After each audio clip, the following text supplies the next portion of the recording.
करते हैं रिया चक्रवर्ती की बढ़ती मुश्किलों की। तो रिया 22 सितंबर तक जेल में रहेंगी या उन्हें मिलेगी जमानत, इसको लेकर आज मुंबई सेशंस कोर्ट फैसला सुनाएगा। गुरुवार को एनसीबी और रिया के वकीलों ने कोर्ट में अपनी अपनी दलीलें रखी। एनसीबी ने ड्रग्स कनेक्शन को लेकर रिया की जमानत का विरोध किया, तो वहीं रिया के वकील सतीश मानशिंदे ने रिया के लिए जमानत मांगी है और कहा है कि रिया ने कोई जुर्म नहीं किया है। रिया के अलावा ड्रग्स केस में जेल की हवा खा रहे 6 और आरोपियों की जमानत पर भी आज कोर्ट का फैसला आना है।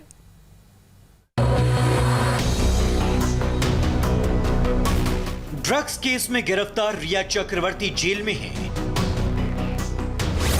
जेल की रोटियां खा रही हैं, जेल का पानी पी रही हैं, लेकिन रिया को जमानत मिलने का इंतजार बढ़ता जा रहा है। गुरुवार को कोर्ट में रिया की जमानत पर सुनवाई तो हुई, लेकिन मुंबई के सेशंस कोर्ट ने जमानत पर फैसला आज तक के लिए सुरक्षित रख लिया। सेशन कोर्ट आज रिया की जमानत पर फैसला सुना सकता है। अगर रिया को आज जमानत नहीं मिली तो उसे 22 सितंबर तक जेल में ही रहना पड़ेगा। रिया के अलावा शौविक समेत 6 आरोपियों की जमानत पर भी फैसला आ सकता है। गुरुवार को रिया चक्रवर्ती को उम्मीद थी कि उसे बेल मिल जाएगी। वो वापस भायखला जेल की काल कोठरी से अपने आलीशान घर में पहुंच जाएंगी, लेकिन एनसीबी और रिया के वकीलों की दलीलों को सुनकर कोर्ट ने फैसला सुरक्षित रख लिया।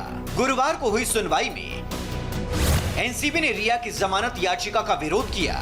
एनसीबी ने कोर्ट में दलील दी कि रिया का गुनाह छोटा नहीं है। एनसीबी ने कहा कि सुशांत केस से जुड़े ड्रग्स एंगल जैसे बड़े मामले की अभी जांच जारी है, जिसमें कई बड़े चेहरों से पूछताछ होना बाकी है।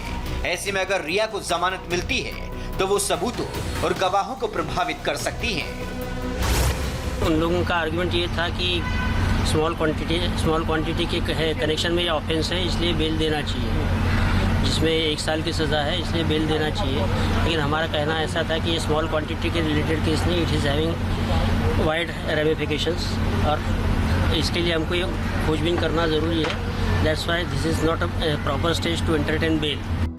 एनसीबी की दलीलों पर रिया चक्रवर्ती के वकील सतीश मानशिंदे ने भी अपनी दलीलें रखी। सतीश मानशिंदे ने कहा कि रिया चक्रवर्ती ने कोई जुर्म नहीं किया है। सुशांत खुद ड्रग्स मंगवाते थे, रिया उनके कहने पर मैसेज टाइप करती थी। इस मामले में रिया को फंसाया जा रहा है।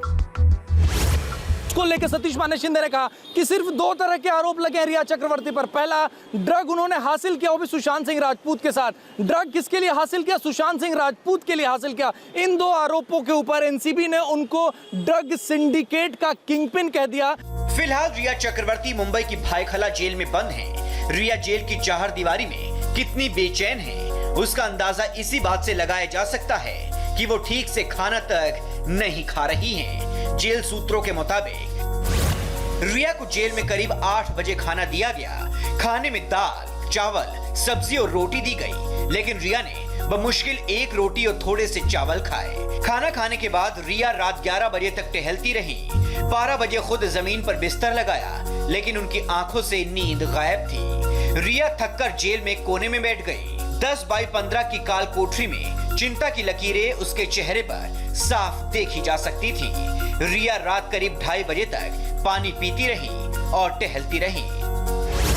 बार बार वो अपने ही बैरक के अंदर चहलकदमी कर रही थी, यहाँ से वहाँ, वहाँ से यहाँ। कई बार वो जमीन पर बैठ जाती। उन्होंने बिस्तर भी अपना फोल्ड करके रख दिया, क्योंकि वो आराम नहीं करना चाहती थी। उन्हें एक ही उम्मीद थी कि अगर उन्हें बेल मिले तो पहले वो अपने प्राइम रोज घर जाए। जिस तरह से वो उन्हें पूछताछ में बुलाया जाता था, वापस घर लौट जाती थी, लेकिन ऐसा हो न सका।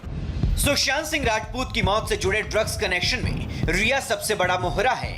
रिया पर एनडीपीएस एक्ट की जिन धाराओं में केस दर्ज हैं, उसमें कई धाराएं गैर जमानती हैं। रिया के वकील हर वो दलील रख रहे हैं जिससे रिया को जमानत मिल जाए। ऐसे में रिया जेल में ही रहेंगी या फिर मिलेगी बेल, ये आज साफ हो सकता है। राजेश कुमार और राजीव सिंह के साथ अतुल सिंह, इंडिया टीवी, मुंबई।